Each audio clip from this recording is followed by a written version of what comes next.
Baik, sahabat-sahabat, mari kita membaca basmalah dan sholawat bersama-sama. Bismillahirrahmanirrahim. Allahumma sholli ala Sayyidina Muhammad wa ala ali Sayyidina Muhammad.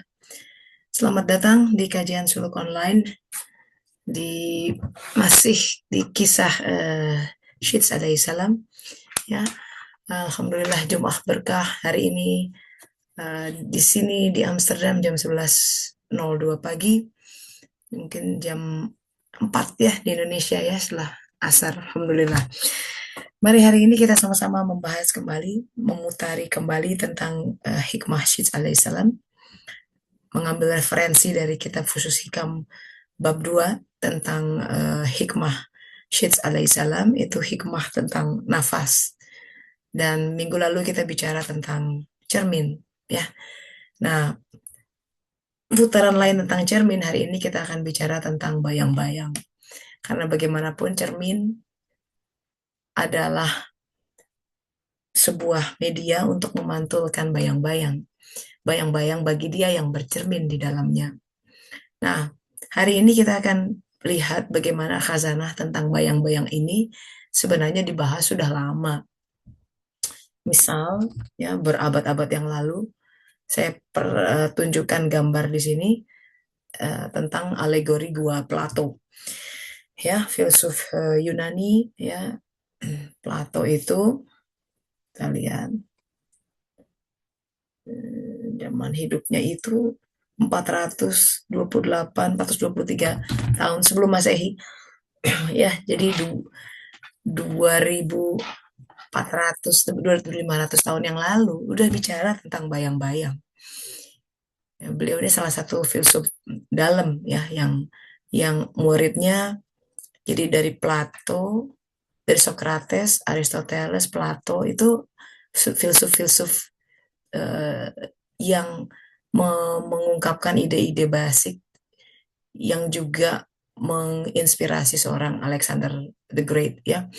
Alhamdulillah bukunya sudah terjemah 700-an halaman, semoga bisa terbit tahun-tahun depan ya. Tapi hari ini kita akan lihat alegori gua Plato ya.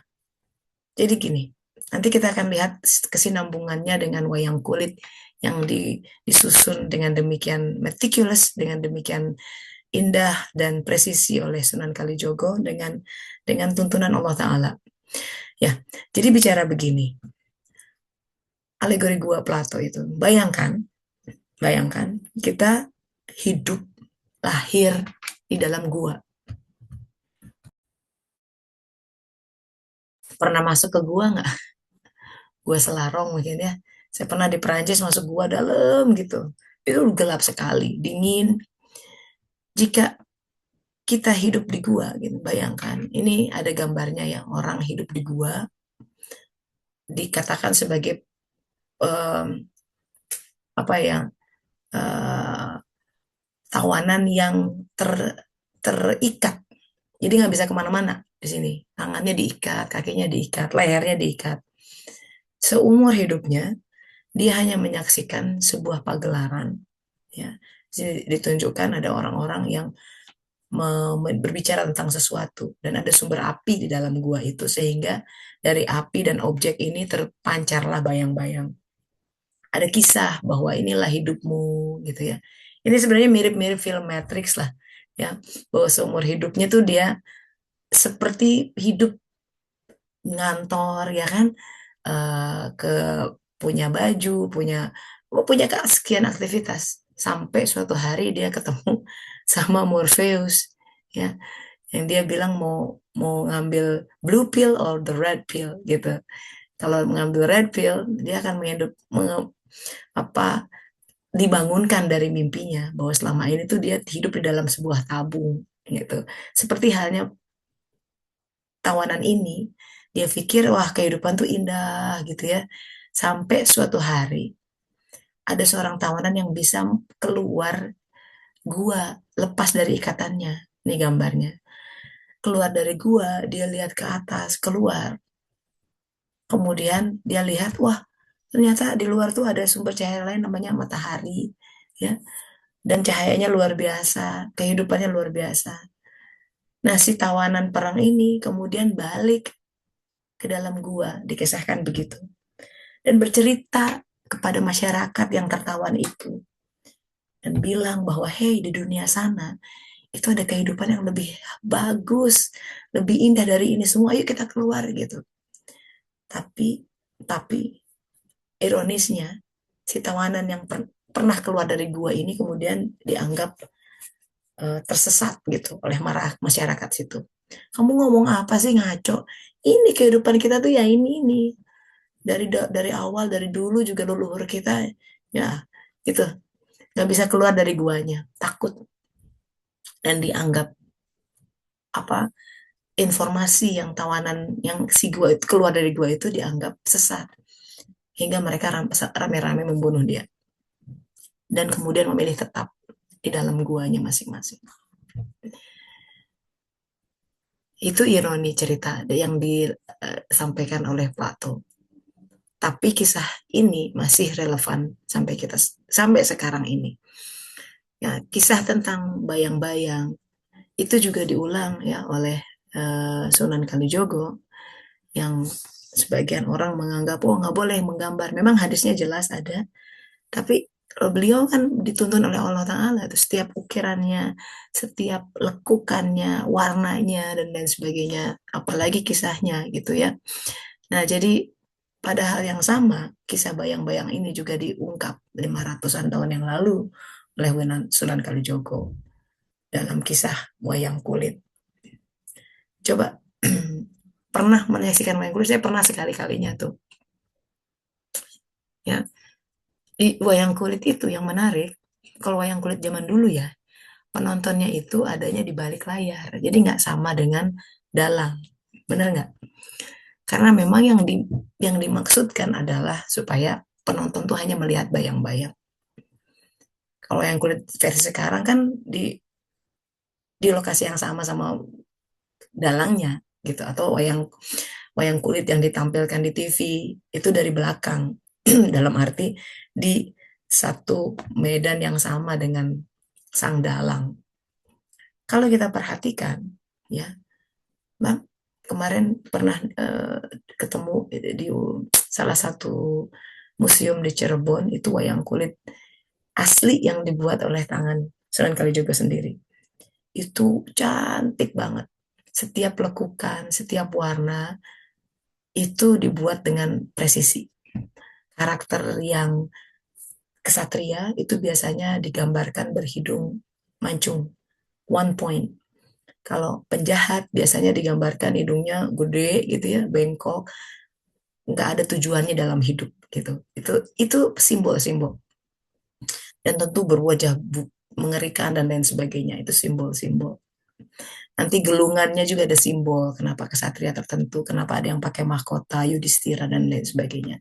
Pandawa Lima itu simbol apa? Itu simbol manusia semua.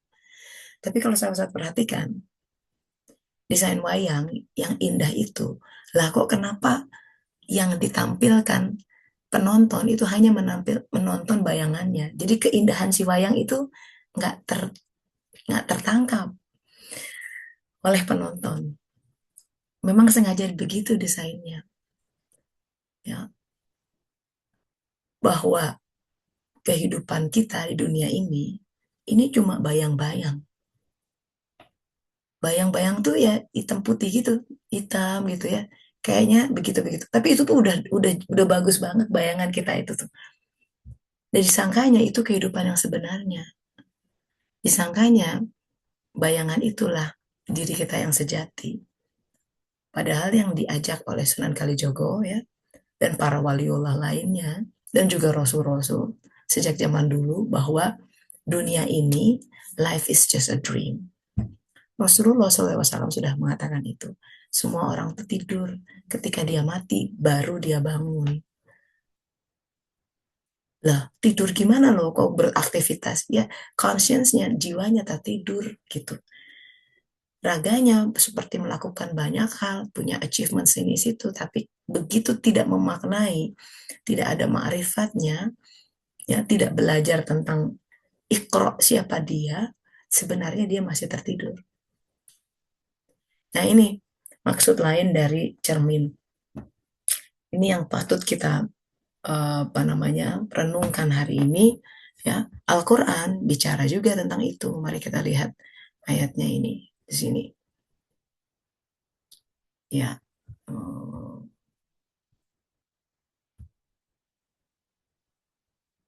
Nah, ini suratnya, yang pegang Al-Quran boleh sama-sama lihat. Surat Al-Furqan ayat 45. A'udzubillahi minasyaitonirrajim. Bismillahirrahmanirrahim. Alam taro ila rabbik kaifa maddadilla. Jadi bayang-bayang itu Allah bisa panjangkan dan pendekkan. Tidakkah engkau memperhatikan penciptaan Tuhan? Bagaimana dia memanjangkan dan memendekkan bayang-bayang? Karena sekiranya dia berkehendak, niscaya dia menjadikan bayang-bayang itu tetap nggak panjang, nggak pendek, nggak berubah. Nah, kemudian ja'alna asyams. Asyams, jadi asyams, matahari itu dijadikan sebagai petunjuk tentang kehadiran bayang-bayang ini. Ini semua simbol luar biasa. Jadi, ya, bayang-bayang itu kan memanjang memendek relatif dari posisi sumber cahaya, betul gak? Jadi kalau zaman dulu orang melihat jam matahari itu pakai pancang sesuatu, kalau matahari di atas ya kan bayang-bayangnya pendek, materi di bawah gitu dia memanjang gitu. Sementara objeknya kan tetap dia nggak memanjang memendek, bayangannya saja dia bisa memanjang dan memendek, betul. Jadi yang membuat memanjang dan memendek itu posisi matahari. Ini hal simple, kita tahu itu, but this is life, sahabat-sahabat. Inilah parade kehidupan kita, itu seperti itu. Bayang-bayang, ya, kehidupan kita, takdir kehidupan kita, ya, kehadiran seseorang, hilangnya seseorang, ya, ke orang tiba-tiba ngirim apa, orang tiba-tiba telepon, orang nggak telepon sekian lama, itu bayang-bayang semua yang dipanjangkan dan dipendekkan. Tapi yang harus kita sebenarnya sasar adalah kehadiran asyams itu, matahari itu. Itu yang dalam surat An-Nur itu sama dengan misbah. Al-misbah fi zujajah. Zujajah fi miskat. Jadi dalam miskat itu ada, ya, kehidupan yang berlapis ini, ya, kehidupan yang tampaknya indah ini baru bayangan, bayangkan. Kalau kita bandingkan bayangan dengan wujud aslinya itu kan jauh berbeda. Sama seperti bayangan dan wayang kulitnya. Kehidupan ini bayangan dari langit. Jiwa kita desainnya jauh lebih sophisticated dibanding raga. Maka suluk adalah jalan untuk mengenal jiwa. Tapi dia tidak akan pernah dikenal selama jiwa itu tidak pernah hidup. Karena dia akan hidup dan kemudian mulai berpikir, mulai berkata-kata, kehadiran jiwa mulai terasa di dalam diri. Jiwa yang sekian lama lumpuh, jiwa yang sekian lama tertidur, itu harus bangkit. Dan ini kita berada dalam era kebangkitan jiwa. Insya Allah. Our founding fathers, bahkan sang penggubah lagu Indonesia Raya, tahu itu, Wage Rudolf Supratman. Beliau kayaknya tarikatan ya, sebelum bikin lagu itu, bangunlah jiwanya, bangunlah raganya untuk Indonesia Raya. Tanpa kebangkitan jiwa, Indonesia Raya tidak terwujud. Tanpa kebangkitan jiwa kita, sahabat-sahabat, kehidupan kita tuh gitu-gitu aja. Walaupun sepertinya keren, kaya, karir melonjak, tapi dalamnya kosong, tidak akan bahagia. Tidak akan bahagia. Karena kebahagiaan itu hanya dengan yang menyatu dengan Allah Ta'ala. Jiwa itu baru akan bangun ketika dia mendapatkan nur iman, cahaya dari Allah. Itu seperti electric shock wave. membangunkan si jiwa. Nur iman itu ada, dia masuk ke dalam qalb, seperti halnya defibrillator tuh yang si jantung yang dibangunkan. Qalb bangun walaupun hanya setitik cahaya ada. Tapi cahaya itu hanya baru diberi kepada orang-orang yang memang ingin, butuh dipandu oleh Allah Ta'ala. Kuncinya taubat. Dan dia kembali pengen, ya Allah, aku udah pusing ngatur-ngatur sendiri kehidupanku. Salah terus. Milih-milih ini itu. Ternyata engkau yang tahu. Nah, udah kalau orang udah mulai begitu, biasanya sudah mengalami sekian banyak kegagalan. Itu biasa. Wajar. Itu proses penghancuran hijab-hijab. Udah nyoba sendiri salah. Dia berlari dari satu fata morgana ke fata morgana lain yang dianggapnya mendatangkan kebahagiaan, tapi ternyata hanya sebuah ilusi semata yang berakhir tragis kadang-kadang. And it's okay. Kadang-kadang kehidupan membawa kita kepada satu kegagalan, dalam tanda kutip ya, ke kegagalan yang lain, tapi itu sebenarnya sebuah ajakan untuk membangunkan jiwa kita. Saya mulai bersuluk 25 tahun yang lalu, you know. Nah, banyak ngobrol sama orang, because saya sangat-sangat tertarik dengan kisah orang gitu ya. I can say with 100% of statistik gitu. Semua orang yang pernah saya ajak ngobrol dan kemudian dipanggil untuk menapaki jalan taubat atau suluk adalah orang-orang yang kehidupannya dihancurkan sama Allah Ta'ala, dijungkar balikan. Ada episode, selalu ada episode itu. And that's the pattern that I saw. I witnessed like, oh, ternyata rahmat Allah ya, kehidupan seseorang dijungkir balikan itu. Karena di sisi lain, ada orang yang kehidupannya kayaknya baik-baik aja, nggak ada masalah. Kalaupun ada masalah, dia nggak ingat Allah gitu. Terus aja, ya memang hidayah Allah itu begitu. Memang orang-orang yang ditaubatkan dan dapat nur iman itu orang-orang yang dipilih. Nah, jadi think about that gitu. Bahwa kehidupan ini bayang-bayang. Pikirkan tentang alegori gua tadi, kita mau jadi orang yang terbebas gitu. Dan itulah sebenarnya kemenangan sejati, terbebas dari negeri bayang-bayang ini. Dan itu yang dipanggil di setiap saat di salat sholat. Hayya ala sholah, hayya ala falah. Kemenangan itu adalah bagi al-muflihun. Nah, orang-orang yang bisa keluar dari cengkeraman hawa nafsu dan syahwatnya, itu adalah perbudakan yang sejati. Makanya ketika pulang dari perang Badar, Rasulullah SAW udah wanti-wanti, kita baru pulang dari perang kecil ke perang besar. Kan bengong para sahabat, ada yang patah giginya, ada yang Rasulullah sendiri pun terluka, yang mati juga banyak gitu ya. Kok perang kecil, biye? Yang perang besar itu yang melawan hawa nafsumu sendiri gitu. Musuh dalam diri sendiri nggak kelihatan, susah ya. Seperti halnya kita nggak bisa bercermin melihat wajah kita tanpa cermin. Dan hawa nafsu itu kelihatannya pakai cermin. Cermin kehidupan. Makanya keburukan yang kita lihat di orang lain, cabut sendiri di hatimu, kata Imam Ali. Jadi kalau kita melihat kelakuan buruk seseorang, istighfar dulu. Itu maksudnya. Siapa tahu itu ada potensi atau cerminan yang kita nggak tahu tuh dari kita. Dengan kesadaran kehidupan adalah cermin, ya, kita akan lebih bahagia. Maksudnya melihat segala sesuatu itu pelan-pelan gitu. Sebagaimana kita berkaca, tidak buruk rupa cermin dibelah. Pelan-pelan tuh ini apa ya gitu. Selalu direnungkan dengan menyertakan Allah ya. Bismillah. Ya Allah, harusnya manggil gitu terus. Ya Allah, dipanggil terus. Ini apa ini? Kapan kau izinkan ini terjadi? Kenapa ya? Alih-alih langsung reaktif, ya kan? Langsung membalas, dia merenungkan dulu, istighfar dulu. Nah, kalau begitu, orang tuh terbebas dari sebuah ya lika-liku kehidupan, dalam arti it's not, you less feel guilty because what happened is like dia akan diajarkan oleh Allah bagaimana bahwa ini semua adalah sebuah upaya dari Allah Ta'ala, sebuah bantuan untuk melepaskan dia dari jerat-jerat hawa nafsu dan syahwatnya. So it's not personal, tapi sebuah treatment ilahiyah yang luar biasa.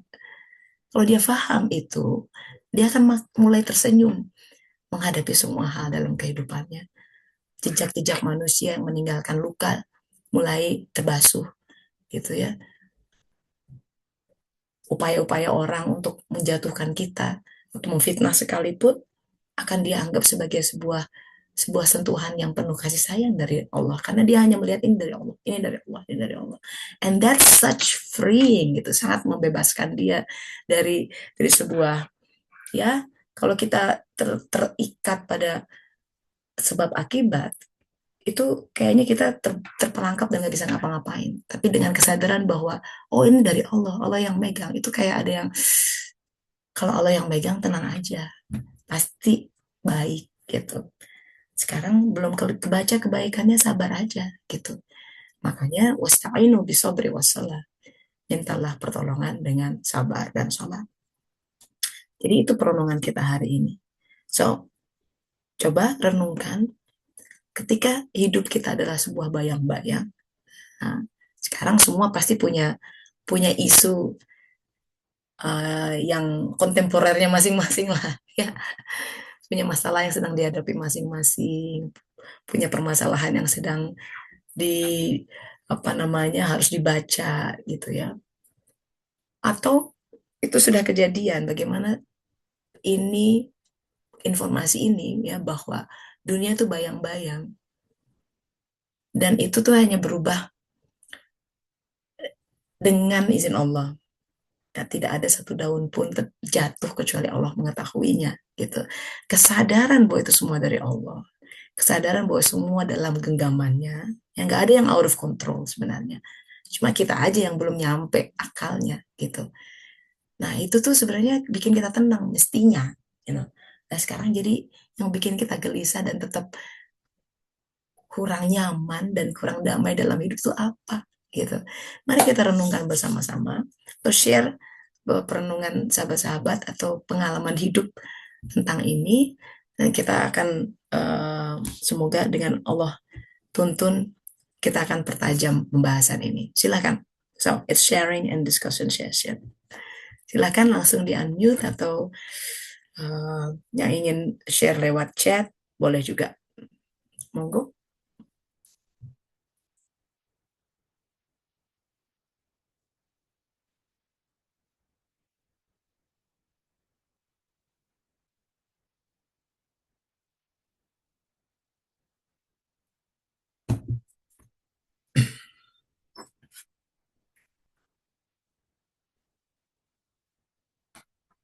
Silakan langsung di-unmute saja. Nggak apa-apa.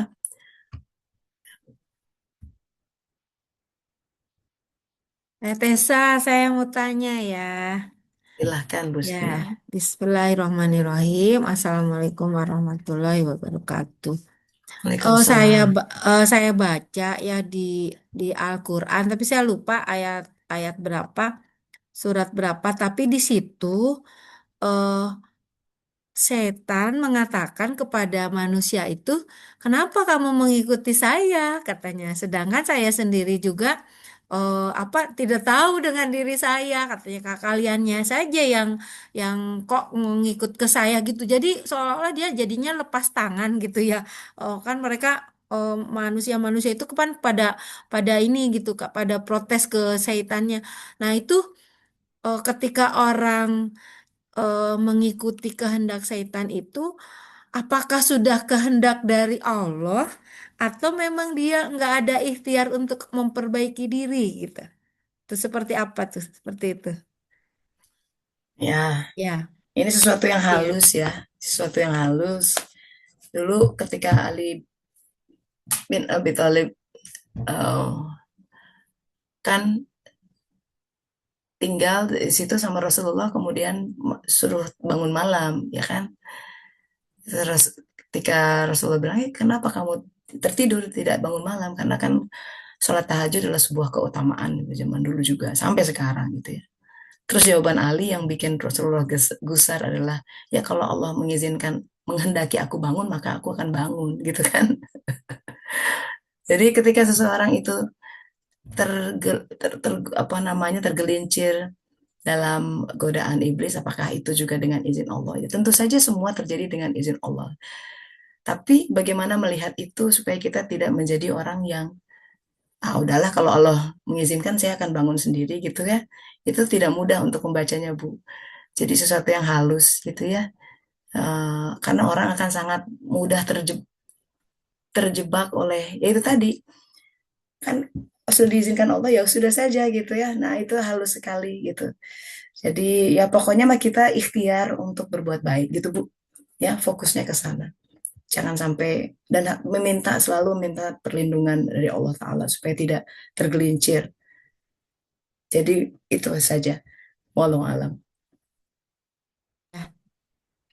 Ya, Kalau kalau dihubungkan dengan yang apa tuh, bahwa kalau orang sudah dekat dengan Allah, maka tangannya menjadi yang seperti itu tuh, yang pernah minggu lalu kalau nggak ya, salah. ya Nah itu, itu hadis tapi kursi. ya, tapi itu berarti itu mah untuk hal-hal kebaikan mungkin ya, bukan untuk hal-hal yang Ya jelas tidak eh, tidak mungkin berbuat hmm, tindakan dari iblis. ya, Auzubillah, ya jauh. ya, Ya, iya, iya. iya. Baik, Tetesa. Baik, Hatur nuhun ya. alhamdulillah. Ya, Assalamualaikum. Waalaikumsalam warahmatullahi wabarakatuh. Ya, sahabat-sahabat, ada yang mau berbagi pengalamannya ya tentang dunia. Sebentar, Life is just a dream nih, Teh Neneng. Silakan. ya. Ini mungkin ada kaitannya dengan sebentar lagi kita mau kurban ya Teh ya. Hmm. Tapi mungkin ada hubungannya juga sama ini. Kita kita kadang sama anak kita ya Teh ya, Ya, mengharapkan seperti ini gitu kan, pengennya jadi ini gitu ya. Nah terus terkait dengan keinginan-keinginan kita mungkin yang masih sifatnya di apa sebatas di pemikiran luar ya Teh ya, bukan dari pemikiran dalam gitu kan kita belum bisa membaca gitu kan. Nah, terkait pelajarannya dengan kurbannya Nabi Ibrahim dengan Nabi Ismail itu bagaimana Nabi Ibrahim mendidik Ismail itu sampai dia apa namanya eh, ber, berserah gitu ya, maksudnya menerima dengan eh, dengan berserah diri gitu terhadap eh, apa namanya pengorbanan dia apa dikorbankan gitu. Nah, itu gimana Teh ya mendidik anak kita tuh sampai satu seperti ya kalau nggak seperti Nabi Ismail kan nggak mungkin, tapi minimal itu apa yang diinginkan orang tua tuh orang tuanya juga kan sekarang juga belum apa namanya belum begitu baik juga kan gitu, misalnya saya gitu kan. Nah, itu gimana sih cara mendidiknya itu filosofinya seperti Nabi Ibrahim dengan Ismail itu yang begitu dengan sangat pasti perjuangan ya Pak kata ya.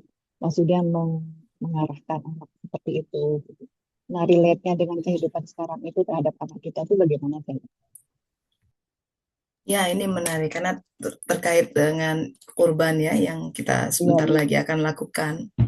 Juga Idul Adha ini terkait dengan Idul Fitri sebenarnya kan. Em, yang menarik kalau kalau melihat konteks sejarah Ibrahim alaihissalam itu dalam pandangan kita mungkin bukan ideal father ya. Iya, Ya, lawang Ismail bayi itu disimpan sama ibunya di gurun. Maka gimana tuh ceritanya? Itu kan seperti abandon, seperti seolah-olah ya. Jadi pola pendidikan Ismail itu keras tuh dari kecil tuh, tough. Bayangin bayi disimpan di negeri kosong, nggak ada apa-apanya dulu, maka masih gurun, tandus, nggak ada bekal. Sampai Siti Hajar lari-lari cari air, berarti nggak dikasih bekal air atau udah habis mungkin. Oh, either way gitu ya, ya. Tapi pergi sih gitu Ibrahim. Memang perintah Allah harus begitu. Bayangkan anak yang ditunggu-tunggu dan sangat disayangi, ditunggu seperti itu. Tapi kemudian itu peran ibu ya, yang hebat. Ketika Ibrahim hendak pergi, Siti Hajar udah melihat gelagat. Oh, mau ditinggal di sini? Pertanyaannya cuma satu, bukan nanya, kok pergi? Gimana nih kita? Wah, nggak gitu, nggak ribut. Nggak, pertanyaan cuma satu. Hai Ibrahim, apakah ini perintah Allah? Ini rumah tangga yang kelihatan nih, orang kedua ini imannya kuat. Kalau ada apa-apa yang ditanya, ini dari Allah apa bukan gitu. Ketika Ibrahim alaihissalam menjawab, ya, ini perintah Allah. Jawaban Siti Hajar kan nggak ngeyel gitu. Masa Allah perintah begini, nggak begitu. Udah langsung dengan keimanan yang kuat. Kalau ini dari Allah, maka Allah akan pasti memenuhi. Tenang aja. Ya, persilahkan pergi. Dan untuk bertahun-tahun itu ditinggalinnya. Bukan sebulan, 2 bulan. Bertahun-tahun. Jadi pendidikan Ibrahim apa? Untuk jadi ya, dia hadir pertama ya melahirkan, terus hilang lagi, datang-datang membawa amar baru dari Allah Ta'ala, membawa perintah baru. Jadi perintah pertama adalah simpan Ismail dan ibunya di lembah Bakah. Perintah kedua adalah menyembelih. Bayangin, kalau metode pendidikan harus dikupas memang dalam-dalam. Tapi ini this is really hardcore. Like, wow, datang-datang suruh menyembelih. Itu kan absurd itu. Kalau kita jadi ibunya, zaman dulu, wah, nyembelih loh beneran. Memang ada tradisi seperti itu di Bani Israel ya. Dikit-dikit mereka tuh kaum yang persembahkan kurban, kurban, kurban. Tapi ketika anaknya harus dipersembahkan, kan doesn't make sense. Makanya Ibrahim pun pada awal-awal begitu dapat mimpi itu, petunjuk dari Allah. Oh, dia pikir, oh mesti ngorbanin binatang kali. Kalau tidak salah ratusan tuh yang dikorbankan. Kedua kali mimpi yang sama. Korbankan lagi binatangnya, hewan ternaknya. Mimpi lagi yang sama. Sampai akhirnya dikatakan oleh seorang yang bijak, memang kamu mesti nyembelih anakmu. Kaget kan di situ. Datang lagi untuk hanya menyembelih. Setelah itu, setelah peristiwa penyembelihan, ya di dalam salah satu riwayat apa namanya Sufi Muzafir Ozak tadi dikatakan ketika saat Ibrahim hendak menyembelih Ismail itu pisau yang digunakan tiba-tiba dibuat tumpul. Udah siap tuh, udah. Nah, detik ketika Ibrahim hendak menyembelih itu beliau munajat sama Allah, berteriak gitu, ya Allah, ini kan anakku gitu ya. Nah, di situ ada dialog internal antara Allah Ta'ala. Nah, kamu, nah, kan, gitu kan, seolah-olah gitu. Ini caranya, gini rasanya. Kamu disuruh menyembelih, mematikan sesuatu yang kamu cintai.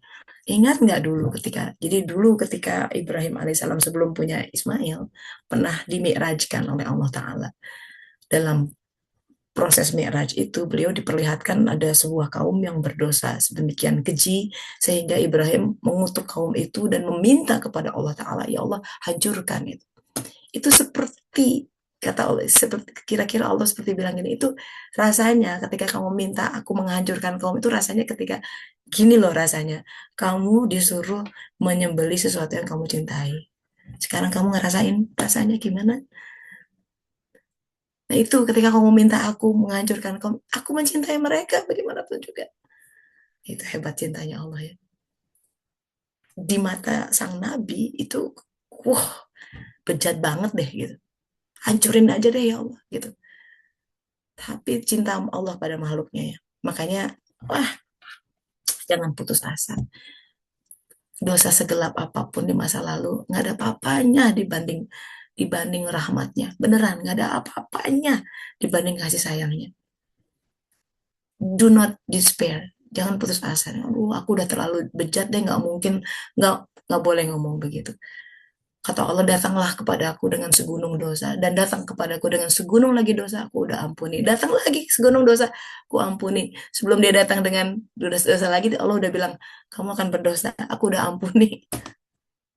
Sampai begitu, itu saking sayangnya Allah tuh sama kita. Saking sayangnya. Sampai dia kasih itu yang melatar belakangi peristiwa kurban. It's a story of love. Cinta Allah luar biasa sama kita semua. Kitanya yang ngeyel gitu ya. Kita yang hidup hari-hari, kayak orang Sunda bilang, kitanya yang kurang berterima kasih.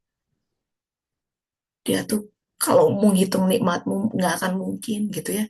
Kita pakai 4 triliun sel tubuh aja tiap hari nggak bayar, buru-buru dibayar zikir, ya kan? Alhamdulillah 4 triliun sekali sehari nggak kekejar. 4 triliun ya sel kita pakai dari sejak awal. And yet we complain about things gitu. Kurang ini, kurang itu, kurang. Duh, kalau Allah, kalau kita tuh udah nggak habis lah, ya. Nah, dia maha sabar gitu loh. Sabar sekali diprasangkai buruk, sabar sekali dipanggil, wah, dipanggil hal-hal yang fitnah, banyak hal yang fitnah tentang dia. Ada suatu riwayat begini, nanti ya di alam sana, alam kebangkitan, ini Allah Ta'ala menampakkan dirinya dalam wujud aslinya. Yang getir adalah tak seorang pun mengenalinya. Dicuekin.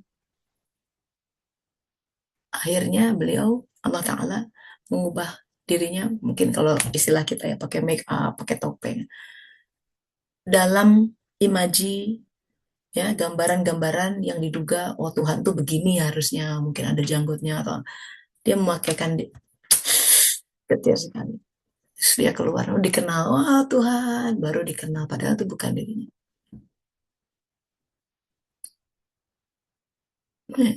Tapi hidup adalah perjalanan untuk mengenal dia. Makanya alam tuh panjang, dunia itu sebentar ya. Tapi ada yang aneh. Oke, 70-80 tahun kita di sini. Kita ini tinggal hitungan menit saja nih. Kalau orang di sana tuh ditanya dalam Al-Quran, ada, kamu tinggal berapa lama sih di dunia? Ah, paling sehari atau setengah hari. Kenapa dia bisa ngomong gitu coba?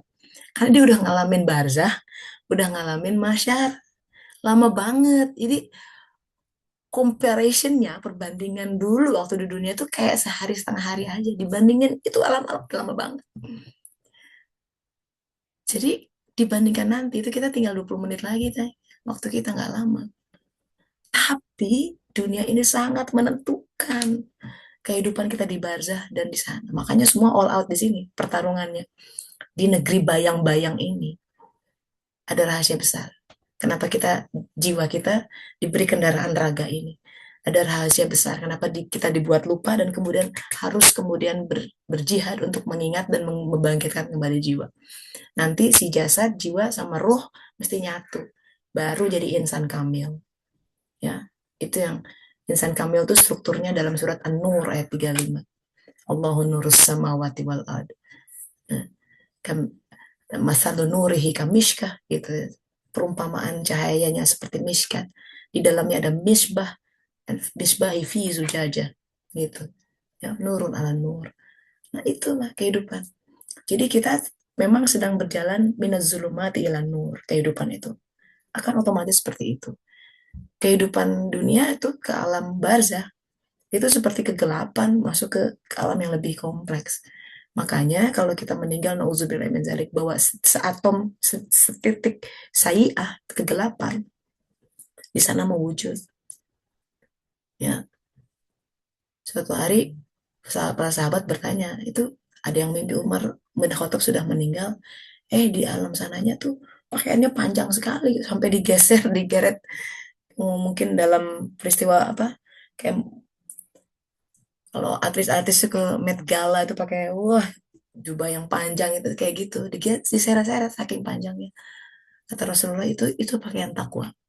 Ketakwaan dia berubah jadi pakaian. Jadi beneran tuh kalau disebut libas takwa, ya kalau Al-Quran bilang pakaian takwa, beneran emang ada takwa.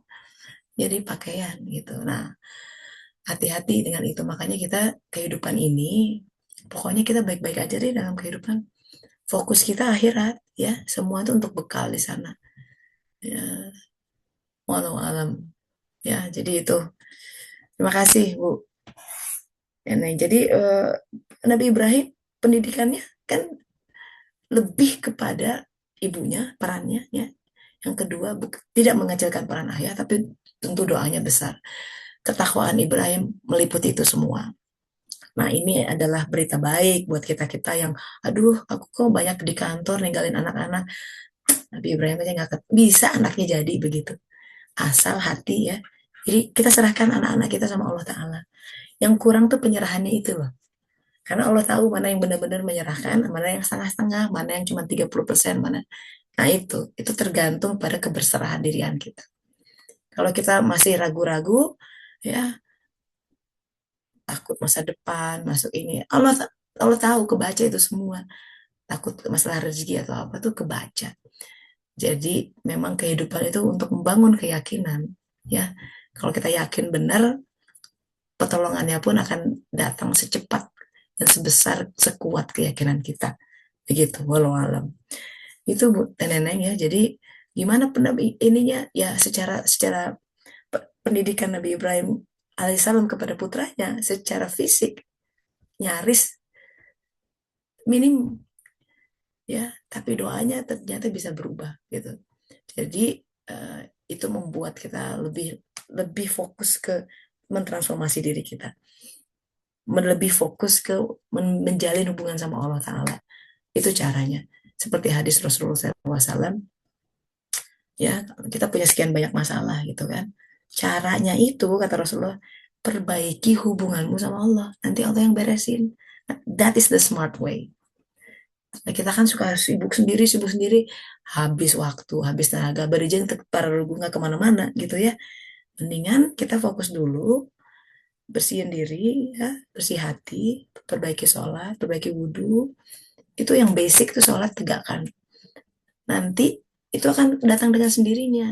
Karena yang dipanggil dari semua masalah yang ada itu adalah itu cara Allah memanggil kita untuk lebih dekat sama aku gitu. Nah, kalau tujuan itu tercapai, sisanya itu akan diberesin. Walau alam gitu Bu. Jangan khawatir ya, pokoknya tuh fokus ya taubat sama Allah Ta'ala. Dan nenek, walau alam. Ya, ya makasih Teh. Jadi teringat Hmm. ini ya Teh ya, maksudnya orang tua saya dulu gitu ya. Maksudnya memang dia secara mendidik bagaimana mendidik secara ini sih enggak ya Teh ya. Cuma kalau dipikir-pikir sekarang itu aku mengingat lagi pendidikan yang dikasih orang tua itu kan saya juga broken ya Teh ya. Maksudnya bapak Mhm. begitu, eh, ibu mengandalkan ibu gitu ya. Kalau untuk Kenapa? saya pun saya tidak Kenapa ininya? Bapak kenapa? Dulu. cerita itu Teh. Kenapa? Eh, kan saya udah pernah cerita yang bapak ibu Ah, saya kan bercerai, bukan oh bercerai ya. berpisah lah Teh. Mm-mm. Mhm. Nah, terus kan saya lebih banyak dibesarkan sama ibu gitu. Jadi saya berpikir tadi yang Tessa bilang, kemungkinan mungkin ya pikiran saya itu kemungkinan itu memang ibu bapak saya tidak mendidik apa selayaknya ya eh, apa normal gitu seperti orang tua yang punya keluarga utuh ya kayak maksudnya itu. Jadi karena hidupnya terpisah gitu ya saya hanya di dididik atau diajarkan sama ibu. Itu pun hanya sebatas ya dengan keterbatasan ibu saya karena anaknya 5 gitu loh. Saya memang paling kecil gitu. Jadi ya tinggal sisa-sisaan lah gitu kan. Nah, eh, tapi karena saya melihat perjuangan ibu, bagaimana dia mendidik kita dengan keprihatinan, dengan kerja Mhm. kerasnya dia, dengan ibadah-ibadahnya dia yang saya juga melihat sendiri gitu. Ya, kemungkinan eh, yang saya rasakan itu sekarang ini gitu. Oh, mungkin itu berkat ibu saya, doa-doa ibu saya, ajaran yang cuma walaupun sederhana, tidak dengan berlimpahan gitu kan, dengan kesederhanaan itu yang membuat akhirnya jadi saya merasakannya sekarang ini. Ketika ibu saya sudah nggak ada, saya baru merasakan eh, manfaat atau keberhasilan ibu saya mendidik saya itu seperti ini gitu. Jadi Hmm. lebih Hmm. bekerja keras, kemudian ya ada ya secara sukses secara pekerjaan atau rumah tangga juga ini gitu. Nah, balik lagi saya tuh mengharapkan eh, ya mungkin dari faktor itu ya yang akhirnya membuat saya alhamdulillah masuk ke apa namanya ke kajian ini gitu lebih terbuka, lebih ya dengan masuk kajian ini pun itu rezeki yang luar biasa gitu. karena Hmm. bertemu di jam ini bukan itu yang bulan gitu. Allah itu udah mengantarkan gitu ya Teh ya. Jadi itu saya jadi terkesan dengan kata Teh Tessa bilang pun lain itu menelantarkan awalnya kan akan gitu ya Teh ya. Tapi kan ternyata di Hmm. balik adalah hikmahnya seperti ini. Jadi saya iya jadi jadi ke situ jadi kepikirannya alhamdulillah gitu. Iya. Dapat gitu Teh. Iya, iya, Walaupun iya, iya. sekarang sekarang tuh saya tuh lagi kebingungan gitu. Dengan Mhm. bagaimana saya bisa mengajarkan anak-anak saya eh, apa namanya seperti keadaan saya sekarang ini gitu. Maksudnya Mhm. sudah mendapatkan satu pencerahan gitu. Karena saya masih belum Mhm. melihat gitu anak-anak saya seperti itu. Ya mungkin tidak sekarang ya Teh ya. Mungkin Mhm. nextnya saya balik lagi ke apa pengajian terhadap ibu saya yang dulu gitu. Baru terasa itu saya sekarang setelah ditinggal ibu 20 tahun gitu. Baru oh iya ini mungkin berkat didikan ibu saya yang dulu saya menganggapnya sederhana, tidak seperti dibayangkan bagaimana mendidiknya orang-orang yang sukses-sukses gitu. Tapi ternyata keberhasilannya itu ya baru dirasakan tuh sekarang. Nah, kemungkinan mungkin ya saya menanamkan itu sama anak saya sekarang tuh semampunya. Ya, harapannya sih nanti satu saat Mhm. mereka itu juga bisa merasakan apa yang saya rasakan. Itu kali ya, Teh ya. Amin, insya Allah doain terus pokoknya. Doakan terus dan perjuangan kita untuk menjadi, ya, makanya kita sebut human being ya, bukan human doing, nggak cuma melakukan tapi ada harus bertransformasi gitu, harus berubah jadi lebih baik. Itu akan dirasakan ya, becoming gitu. Kita menjadi karena ditransformasi oleh takdir Allah. Takdir itu sangat mensucikan. Takdir sangat mensucikan. Luar biasa takdir itu. Kalau kita tawakal, sabar menghadapinya. Kalau sebaliknya yang akan menjadi bumerang gitu. Dan anak akan melihat, si mama kok jadi beda ya? Gitu dalam hati, nggak ngomong sih mungkin.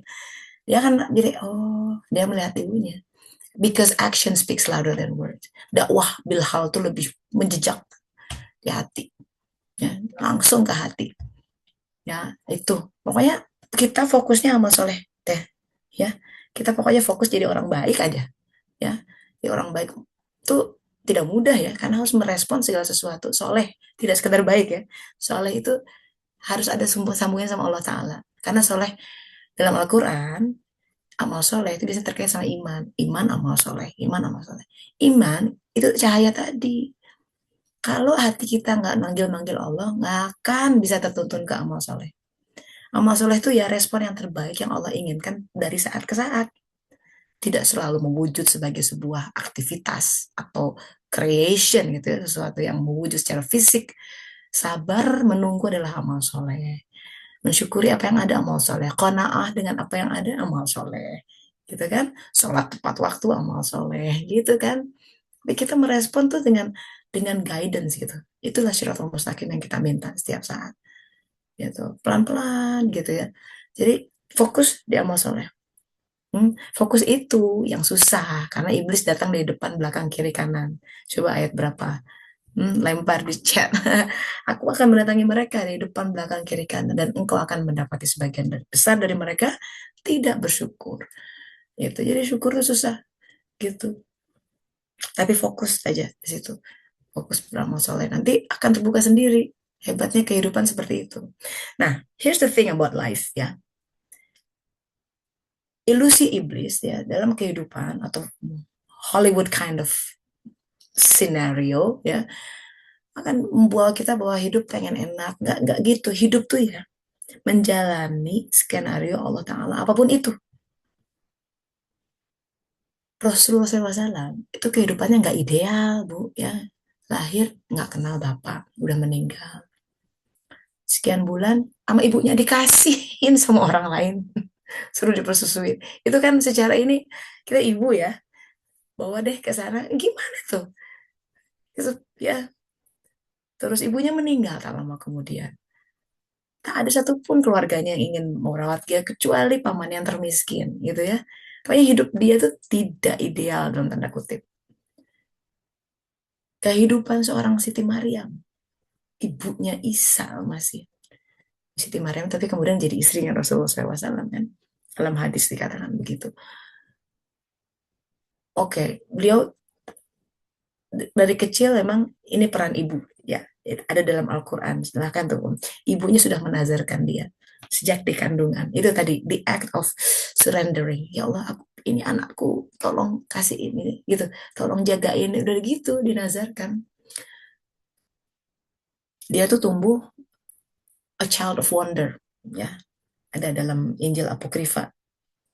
Udah saya terjemahin, alhamdulillah. Semoga terbit tahun depan ya. Kehidupan masa kecil ya, Maryam. Itu sampai kemudian memasuki usia tertentu dalam tradisi Yahudi itu memang harus diberikan ke ke bukan pesantren lah. Jadi dia tinggal di situ ya, semua orang tuanya usia masih bayi diberikan dalam pengasuhan Zakaria. Dia tumbuh menjadi perempuan yang sangat banyak ke rumahnya lah gitu ya. Orang-orang udah mengenal dia sebagai pokoknya wanita solehah gitu ya. Sering disebutkan tuh dia ada di mimbarnya, tiba-tiba ada makanan. Zakaria datang, kok ada makanan? Udah dia nggak ngirim, dari mana? Malaikat yang kirim gitu. Banyak kayak gitu-gitu tuh kejadian. Jadi udah dari mulut ke mulut, wow hebat banget. Sampai pada satu titik dia harus dalam pengawasan seseorang gitu kan. Hamil, heboh kan belum nikah udah hamil. Oh, siapa lagi, pasti orang itu. Kalau kita ada di zamannya Siti Maryam, percaya nggak dia hamil tanpa ayah, tanpa ada laki satupun menyentuhnya, termasuk akal. Setelah itu kehidupannya berat karena harus ngungsi, dia hampir dirajam ya kan, ngelahirin di dalam gua ya. Di kisah itu tidak, di buku itu ya dikasihkan di gua bukan di kandang ya, di gua. Hamilnya berat gitu, harus mengembal naik keledai, dalam dalam dalam apa namanya, vluchteling itu apa sih, mengungsi gitu ya, dalam kondisi yang apa, eh, mengecam gitu, mengancam nyawanya. Setelah itu Isa lahir. Isa itu luar biasa memang, orang bayi yang udah ada Roh Kudus di dalam, sejak bayi dia bisa berkata-kata, banyak keajaibannya. Tapi repot jadi orang tua Isa tuh ya, banyak hal. Jadi kisah Isa kecil dikatakan di dalam Injil itu banyak ya. Al-Quran bicara tentang beliau bikin um, burung-burungan dari tanah liat ya kan, ditiup jadi burung beneran karena ada Roh Kudus dalam dirinya. Tidak hanya itu, ada orang anak lain ngebully dia ya, terus jahat banget nah anak itu sih kan, kesel ya, kamu mati kalau setiap ada ancaman mati tuh anak beneran. Kan heboh orang tua itu, pindah dari kota ke kota lain selalu ada kejadian. Repot, tidak mudah hidup jadi Siti Maryam. Apakah itu hidup ideal? Pindah terus, nggak pernah punya rumah, ya, mengungsi terus kondisinya tuh. Tapi itu namanya jadi nama surat, salah satu nama surat, surat ke-19. Ya, kehidupan orang-orang hebat yang ada dalam Al-Quran, nabi-nabi, ya. Sulaiman pun yang kita sebut, oh orang terkaya. Oh, jangan salah. Baca History of the Jews-nya Josephus Flavius. Susah hidupnya sama anak-anaknya. Perang.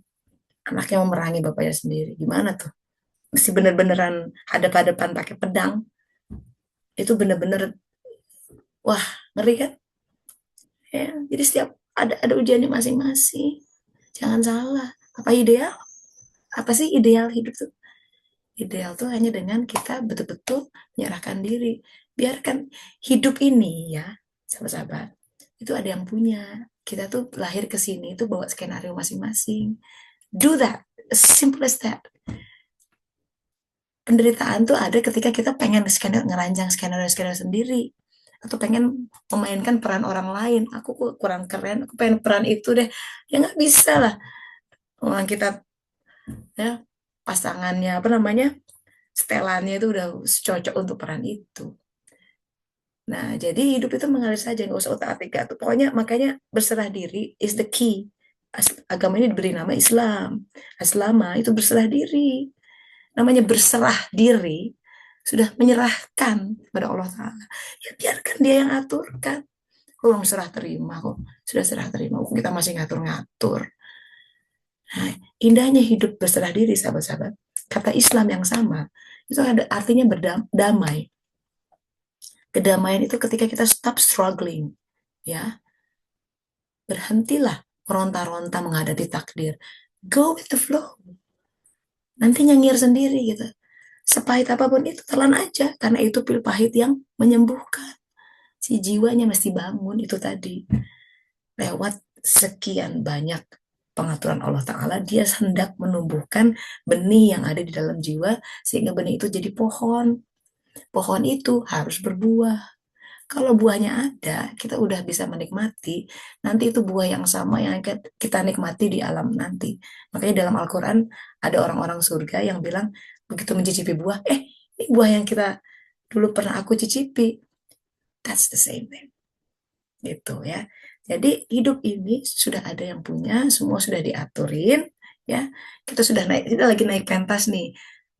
Baca skenario-nya baik-baik, ya, jalani peran hidup kita sebaik-baiknya, itu aja dulu.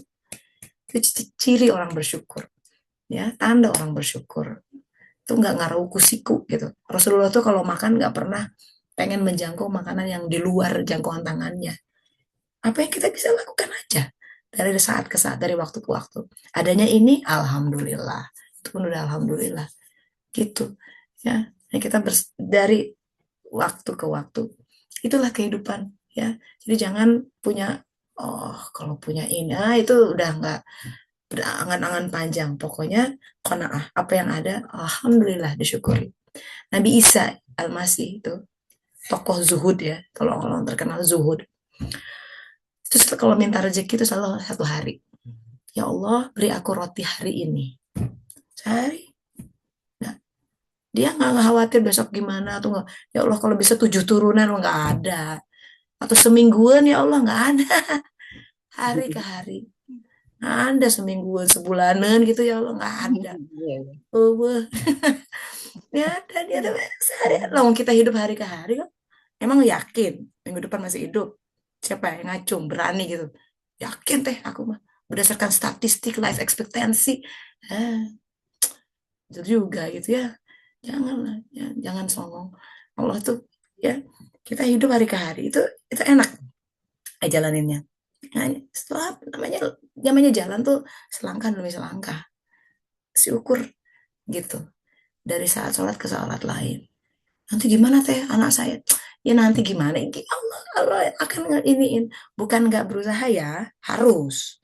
Ikhtiar tuh optimal. Ini pakai nih otak untuk ngurus semua diatur. Tapi serahkan, tawakalkan pada Allah, bukan kepada usaha kita. Itu beda jauh. Gitu. Wallahu alam. Ya, Ya, Bismillah. mantap. Ya, Mantap. sami-sami. Udah Bismillah, nggak apa-apa. Anak-anak kita. Ya. Qurannya ada kok. Mana ayat mana tuh Mbak Ida? Jangan seorang ibu dibuat susah sama anaknya. Udah gitu ayahnya baru ngikutin. Jangan seorang ayah dibuat susah sama anaknya. Al-Baqarah tuh. Surat. Silakan Mbak Ida tampilkan. Biasanya Mbak Ida. Ya, itu bicara tentang penyapihan. Tapi udah gede, nyantai aja.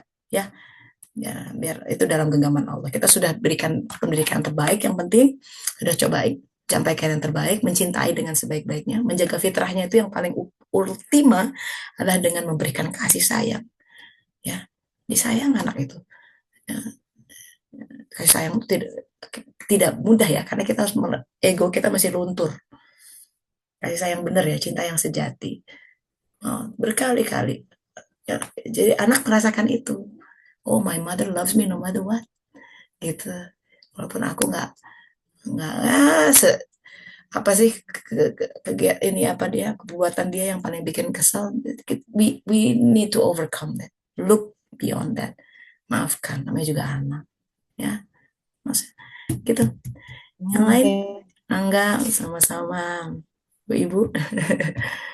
Iya. Kenapa Mbak? Kalau Al-A'raf ayat 17 apa yang mana? Mbak Dian Alhamdulillah di bagian akhir tercerahkan. Wah, boleh dibagi tuh. Mana yang bagian tercerahkan, Mbak? Mbak Dian. Saya lihat tuh, Araf 17. Iya, Assalamualaikum Teh. Waalaikumsalam warahmatullahi wabarakatuh. Silakan. Iya, tadi awal-awal dengerin Teteh kan masih oke, mencoba memahami gitu. Tapi Mencerna. iya, Ini memang konsep tinggi sih. Saya juga makanya Mbak sambil belajar gini tuh. Gimana Mbak? sambil bagian terakhir tadi pertanyaannya Teh, Mhm. Neneng apalagi gitu ya. Jadi kayak, what? Iya juga sih gitu. Tapi dua poin sih yang aku tangkap gitu tadi. Yang pertama memang kalau sekarang itu ini berkaitan dengan fitrah based education. Hmm. Sekarang kan memang sangat diagungkan fatherless.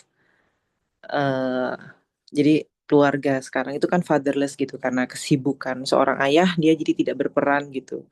Tapi satu sisi juga eh ada kesibukan-kesibukan ayah itu kan yang bukan melalaikan ya, maksudnya mereka bekerja gitu, berjihad di luar sana untuk memenuhi nafkah keluarga gitu kan Teh. Hmm. Nah, tapi memang banyak juga anak-anak sekarang kan katanya Gen Alpha, Gen Z itu kan banyak yang bermasalah segala macam, mental health-nya terganggu segala macam gitu. Itu karena peran orang tua yang nggak hadir gitu. Tapi satu sisi saya mikir gitu, eh ya itu tadi Nabi Muhammad itu kan tidak ideal kondisinya, lahir tanpa ayah, terus kemudian ditinggal ibunya, dan sepanjang masa kecilnya Rasulullah itu sebenarnya Allah Wasallam. dia sendirian tanda kutip ya, walaupun ada Ya. kakeknya dan pamannya gitu. Mhm. Mhm. Tapi ya Rasulullah jadi gitu maksudnya Iya. baik, termasuk banyak juga para sahabat yang orang tuanya tidak lengkap dan dididik. Nah, kalau saya pikir dan berdasarkan pengalaman saya pun, waktu saya kecil tuh orang tua saya dua-dua bekerja. Kami bukan datang dari keluarga yang kaya raya, tapi sederhana. Cuman ada beberapa nilai yang sangat ditanamkan oleh bapak ibu saya. Dan sampai di usia ini pun saya menyadari gitu. Ini kalau bukan karena tirakat orang tua, entah kebaikan bapak saya yang disebar atau sholat malamnya ibu saya gitu. Kayaknya saya nggak mungkin sampai di titik ini. Saya nggak bilang saya sukses. Hmm. Saya nggak tiap tahun ke luar negeri atau kayak gimana gitu. Enggak. Tapi somehow saya termasuk cukup ya mungkin ngerasa cukup ya. Ngerasa Hmm. cukup gitu. Jadi alhamdulillahnya cukup aja gitu semuanya. Saya bukan orang yang gimana-gimana gitu atau yang sukses secara lahir ya. Kalau saya bilang kalau definisi sukses itu seperti itu gitu ya. Mhm. Nah, cuman saya bilang ke apa namanya anak saya tularkan ke anak saya gitu. Ini kalau bukan tirakatnya Yangti, kayaknya Bunda nggak sampai di titik ini. Even pemahamannya, even dapat suami yang mungkin bisa membantu mengenalkan pada Tareko, pada Marifat, pada segala macam itu gitu. Kalau bukan, nah itu kemudian saya obrolkan ke teman-teman gitu. Jadi walaupun misalnya ini suami gue nggak berperan nih dalam urusan pendidikan anak nih atau gimana gitu masih antara suami istri nggak kompak gitu dalam mendidik anak. Kalau saya boleh simpulin dari obrolan Teh Tessa tadi sama Teh Neneng, sebenarnya tirakat orang tua ya Teh nomor satu. Maksudnya kita orang tua yang harus, ya entah kita berbuat baik, insya Allah itu akan semoga Ya, anak karena sang otomatis. pendidik sejati itu Allah Ta'ala. Iya, true. Ya, Karena lewat apa saja nanti. iya, karena gini Teh, saya juga sudah ditanya sama teman-teman gitu, Yan lo homeschooling gimana Yan? Saya Hmm. bener-bener Teh, waduh bener-bener Teh, 3 anak dengan 3 karakter berbeda. Itu kan nggak mudah Kebayang. untuk mendapatkan, untuk menyampaikan ilmu ya. Ada yang mudah, Ya. ada yang sulit banget ini kok disuruh gini aja nggak. Hmm. Saya sih nggak nyalain anak ya, saya sih nyalain diri saya gitu. Berarti saya kurang minta petunjuk Allah gitu. Ya. Jadi selalu saya sampaikan ke teman-teman, lu kalau mau anak lu nurut, lu mau ini ya, lu minta. Kita harus, ya itu minta petunjuk pada Allah supaya nanti Allah yang melembutkan hatinya, Allah yang melembutkan hati suami kita untuk ikut eh, terjun dalam pendidikan anak atau apa, itu bukan urusan, sebenarnya udah bukan gimana ya, bukan tugas kita untuk, ya kita mengingatkan ya, tapi merubah hati seseorang, membolak-balik hati itu rasanya bukan wilayah It's kita. impossible, nggak bisa. Yes, yes Teh. Yang Hmm. ada capek sendiri teman-teman Nggak kemudian mungkin, ya. satu gitu loh. Entah yang Ya. autoimun, entah yang cancer, entah yang apa gitu. Hmm. Hmm. Nah, sebagai teman saya cuma mengingatkan itu aja gitu kalau dan itu tadi obrolan dengan Teh Neneng dan Teh Tessa tadi bener ya Teh nomor satu tirakat orang tua sih ya tirakat kitanya ya sebagai ibu terutama ya Iya, tiap malam gitu. ya, Yang ya. yang kedua tadi tentang tadi yang tentang hidup kita di dunia cuma sebentar. Teh kalau ingat soal itu kayaknya ya Allah, gue hidup udah umur 40 tahun kayak 29 tahun dari akil balik ya. Karena sih hidup gue sia-sia banget gitu kayaknya kayak Hmm. gini kurang belajar itu rasanya pernah gitu ngobrol sama suami kamu kalau bisa balik lagi gitu modal lagi kamu pengen belajar gue kayak pengen belajar Quran sama belajar yang emang benar-benar ilmunya kepake gitu maksudnya 29 tahun saya ngerasa kayak kok gue kayak sia-sia banget ya hidupnya gitu maksudnya sia-sia dan Hmm. saya baru bayangin saya baru kenal Tareko tuh 2008 ya karena saya kenal suami saya ya terus tapi habis gitu baru benar-benar mengerti dan memahaminya itu baru 2016 gitu. Jadi itu kayak Ya, itu alhamdulillah masih ada. iya sih, Sebagian orang meninggal nggak iya gitu sampai ya. akhirnya nggak ada. Tetapi tetap aja kayak Alhamdulillah. kalau Hmm. kalau dapat hadis yang ya maksudnya ya kita akan ditanya bagaimana kita menghabiskan masa muda kita itu kan kayaknya ya Yes, yes, ya, betul, kayak kenapa betul. saya sekarang ke anak-anak itu saya nggak kami bukan tipe orang tua saya dan suami ya bukan tipe orang tua yang oh kamu harus begini sholat itu harus gini enggak kami nggak seperti itu gitu memang kami pendekatan Hmm. yang ngobrol ya dicontohin aja dan ya itu balik lagi minta sama Allah ya Teh ya Ya, ya, nasihat orang ya. tua tuh emang penting banget kayaknya ya Teh. Karena itulah kata Rasulullah SAW ya. Kalau udah Rasulullah yang bilang udah dikunci di situ. Beliau paling tahu sebaik-baik warisan dari orang tua sama anaknya itu akhlak. Dan akhlak itu dicontohkan ya Teh. Oh ya, diwariskan. Karena seperti halnya kedengkian tuh bisa diturun tuh. Kalau kita punya akhlak buruk ya turun. Nauzubillah min dzalik. Kita apa namanya penipu jadi penipu nauzubillah min anak-anak. Kita apa namanya was-was, cinta dunia nurun anak-anak tuh. Ya kan ya sekarang apa yang mau kita wariskan gitu. Nah, berarti yang kita wariskan tuh dari kita nih kita harus ubah dulu. Itu yang nurun masalahnya. Iya. Fokusnya begitu. Gimana ya teh anak saya biar baca buku. Bagaimana? Emaknya baca buku, ada di Iya, anak mah lihat emaknya. betul, betul banget. Orang emaknya nggak pernah ya gimana. Ya jadi gitu banyak kok itu cerita-cerita orang tuh kalau saya lihat ibu saya gini-gini saya terinspirasi karena dia lihat ibunya atau bapaknya. Kalau saya lihat nenek saya gitu terinspirasi. Beliau baca surat Al-Waqiah setiap hari gitu. Setiap hari.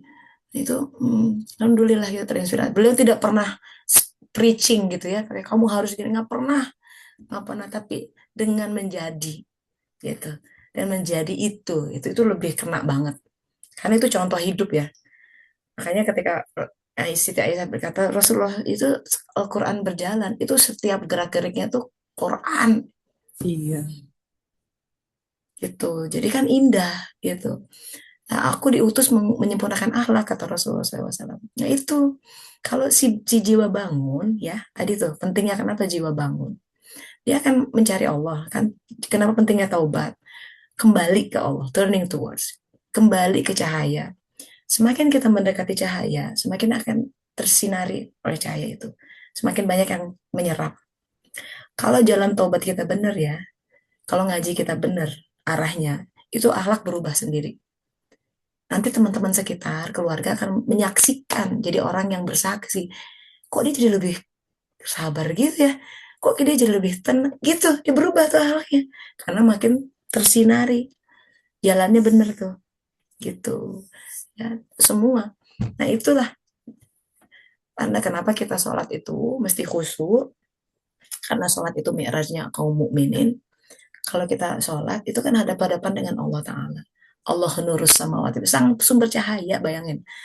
Semakin khusyuk kita sholat, semakin banyak cahaya yang kita serap. Nanti begitu selesai sholat, salam, assalamualaikum warahmatullahi. Ini kalau salam, lehernya sampai ke belakang gitu ya, menyapu 180 derajat. Karena kita mesti nyapu 360 derajat. Assalamualaikum, assalamualaikum. Itu kita sedang menyapukan cahaya sekitarnya. Kembali keluar, bawa berkah tuh sholat. Makanya itu sholat yang jadi pilar. Jangan khawatir antara zuhur asar tuh solusi keluar sendiri. Tapi pilarnya tegak dulu.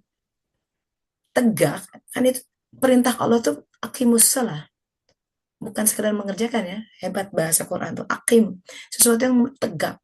Tegak itu poros dunia akhir langit buminya mesti nyambung, baru tegak. Kalau gini nyender nggak, itu horizontal, makanya tegak.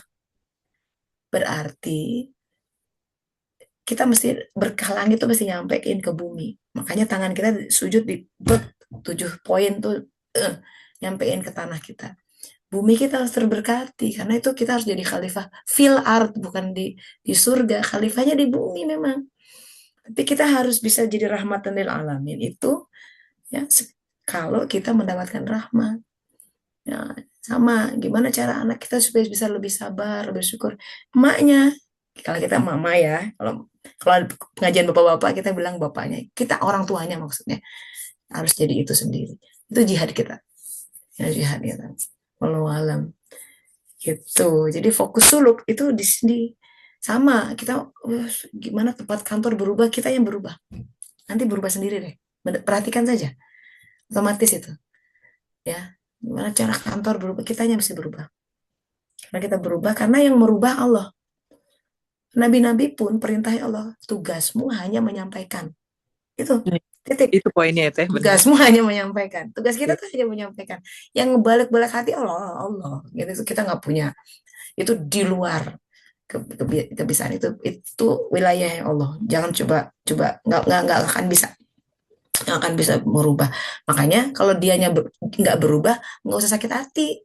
Ya, dan tugas kita cuma menyampaikan, don't take it too hard, ya, not personally gitu. Oke, sudah menyampaikan ditolak, ya udah. Yang penting saya sudah menyampaikan. Juga kalau jadi berhasil dia berubah, nggak usah ngambil poin, tuh kan? Karena aku nggak gitu, nggak orang dia, nggak juga, nggak usah ngambil poin ya. Bukan bukan engkau yang mengubah gitu, kamu mah cuma menyampaikan. Udah di titik itu, dia berubah, nggak usah jadi eh, merasa berjasa, dia nggak berubah, nggak usah jadi down, berasa bersalah gitu. Oh karena aku ya, nggak usah. Yang penting kita udah nyampein, gitu aja. Ya, walau alam. Ya, Alhamdulillah, makasih Teteh. itu alhamdulillah. Itu fokusnya di situ. Jadi kita jangan salah fokus ya. Kebanyakan itu salah fokus, ngambil wilayah-wilayah yang di luar kita. Jadinya pusing sendiri. Ya. Jadi Al-Quran makanya guidance tuh hebat ya Al-Quran. Mana tuh Mbak Indah sudah kirim Al-Baqarah 233. Ini ada Mbak Janan. Boleh di unmute Mbak supaya jelas. Halo, Assalamualaikum, Teh Tessa. Waalaikumsalam warahmatullahi wabarakatuh. Selamat bergabung. Iya, makasih banget ya, Teh. Alhamdulillah. Ya, Teh, Gimana jadi Teh? sebenarnya sih saya pengen konsul lebih dalam lagi ya, karena panjang sih. Cuman ini penggalan aja ya. Jadi saya tuh merasa saya tuh agak cukup reflektif orangnya. Cuman agak apa tuh shallow reflektifnya. Jadi ngelihatnya sebab akibat aja yang masih kelihatan lah sama akal kita gitu, akal akal luar ya. Terus tapi jadinya jadi self blaming gitu. Setelah tadabbur Al-Qur'an gitu ya, eh, ada kan ayat yang sebenarnya kalian yang butuh Allah gitu, bukan Allah yang butuh kalian gitu kan. Itu eh, saya makin memahami kayak oh ya kita tuh fakir ya gitu ya. Jadi maunya berserah sama Allah. Terus setiap kayak kesulitan selalu ingat kayak wakafa billahi waliya wakafa billahi nasiro. Sesungguhnya Allah tuh yang ngelindungin aku, yang nolong aku cuman Allah gitu. Cukup Ya, Allah aja. Tapi cukup, itu muncul cukup. perasaan kalau misalnya bener-bener lagi masanya susah gitu ya, terutama ketika menghadapi anak ya. Terus itu tuh muncul Hmm, perasaan kayak ini tuh sebenarnya terjadi karena kesalahan pilihan kamu atau dosa kamu sebelumnya gitu. Ini kamu lagi ngerasain konsekuensinya gitu. Ini bukan ujian. Nanti kadang kepikirannya kayak ini bukan ujian untuk karena kamu tuh udah baik, tapi karena kamu tuh lagi menebus kesalahan-kesalahan kamu gitu. Jatuhnya tuh jadi lebih hmm. ke self blaming gitu ya. Karena pokoknya ada behind story-nya gitu. Jadi seringnya tuh ada sedikit bukan sedikit sih, besar tuh rasa bersalahnya gitu. Apakah ini sebenarnya normal-normal aja atau harus diluruskan ya teh perasaan ini gitu. Emang gimana bersalahnya sampai sampai seperti apa gitu misalnya? Sebesar apa? Sangat mengganggu kah? I mean, everybody has such degree of guilty feelings. Kita itu hal yang biasa gitu, lumrah. Tapi memang sejauh apa hal itu mengganggu, Mbak? Jadi itu pas saya menikah, saya menikahnya tuh usia muda ya. Mhm, Lagi baru mau koas teh. Di saat itu belum ada, maksudnya jarang banget orang-orang yang nikah lah di usia itu gitu ya. Itu mhm, saya tuh mhm. sebenarnya ada rasa ingin kabur gitu dari orang tua. Maksudnya kayak ngerasa nggak nyaman sama orang tua. Oh, Nah, kenapa? eh, apa ya, orang tua tuh kayak eh, apa ya, banyak lah, salah satunya kayak sering, saya merasanya kayak mengungkit gitu. Jadi saya pengen mandiri biar gak diungkit nih. Kan kamu udah disekolahin gitu. Saya tuh nggak mau Hmm, kayak itu gitu. Jadi pengen pergi. Terus akhirnya di satu itu juga saya sedang hmm, merasakan kekecewaan di aktivis dakwah gitu. Jadi sebenarnya bukan dalam kondisi yang baik. Terus saya akhirnya menikah, menikah tapi secara terburu-buru mungkin ya. Terus mhm, menikah dengan orang, sebentar, menikah dengan orang Jepang ya. Terus di mhm, situ saya eh, apa ya, bukan dalam kondisi yang baik saat hamil gitu. Ada stres hmm, kuliah, stres dengan hubungannya gitu. Saya mhm, mengalami eh, eh, eh, apa, violence gitu ya dalam pernikahan itu. Akhirnya saya eh, divorce. mhm, Dan maksudnya di saat anak saya sudah SD, akhirnya baru muncul gitu ya kesulitan-kesulitan perilaku, sampai kita harus apa namanya, terapi gitu ya. Jadi saya merasa kayak ini karena kesalahan saya yang dulu gitu, saya terlalu terburu-buru, saya salah niatnya gitu. Itu hmm. sih. Ya, ya, ya, ya. Ya, Mbak. Ya, Mbak. Tadi ya, Qurannya apa yang sudah terjadi itu sudah takdir. Bahwa Mbak pernah menikah dengan seseorang itu sudah ada di Lauh Mahfuznya, itu ada kemungkinannya, harus diimani itu. Itu bagian dari iman pada qada dan qadar. Ya, sekarang gini, kadang kehidupan itu ya akan membawa kita kepada suatu episode, suatu saat di mana kita dikembalikan kepada kita diri kita sendiri. Karena kita lupa dulu tuh kita tuh datang tuh sendirian, bener nggak? Lahir tuh sendirian. Kemudian kita bertumbuh mengenal figur-figur yang kita sebut ayah dan ibu, adik dan kakak semua. Dan itu tumbuh ikatan-ikatan yang tadinya nggak ada.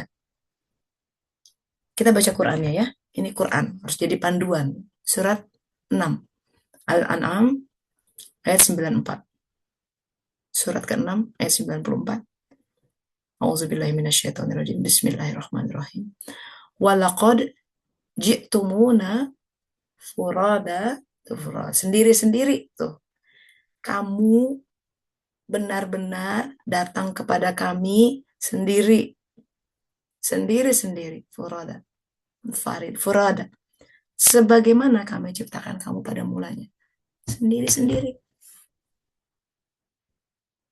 Makanya di ayat lain, tadi ya surat Al-Baqarah 233, jangan seorang ibu dibuat susah anak-anaknya. Anak tuh walaupun datang dari kita itu bukan milik kita, nggak ada hubungannya.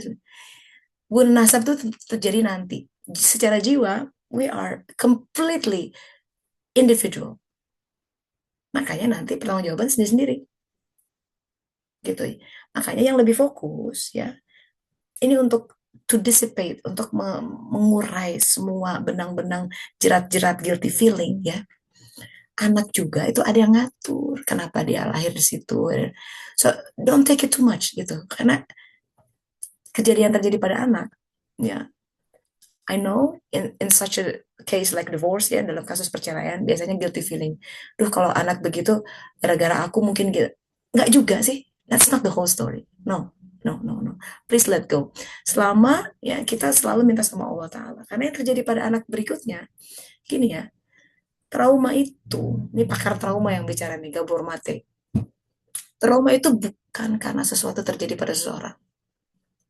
bukan sesuatu kejadiannya, tapi karena kejadian itu kemudian ada proses di dalam diri seseorang. Nah, si proses itu yang menjadikan dia trauma atau enggak. Saya tahu persis kenapa, karena saya punya teman, ya, bapaknya tuh kasar luar biasa, physically abuse, ya, pakai gesper tuh, yang besi ujungnya beletak gitu. Dia nggak trauma, dia sangat sayang sama bapaknya. Di sisi lain, ada anak yang sama, mengalami yang sama ya, persis, bapaknya kasar juga, persis pakai gas. I don't know about that, but it's like sampai luka-luka, dan itu dalam. So two different story, dua kejadian yang sama, dua respon yang berbeda. Yang satu nggak trauma, yang satu trauma. Apa kata murid saya? Itu karena Allah jaga. Balik lagi sama Allah Ta'ala. Balik lagi ke doa orang tuanya. Sekarang, musibah apapun yang kayak sepertinya sebagai sebuah, wah, ya, tragedi kehidupan. Bu, kalau Allah jaga, Mbak, nggak akan menyentuh.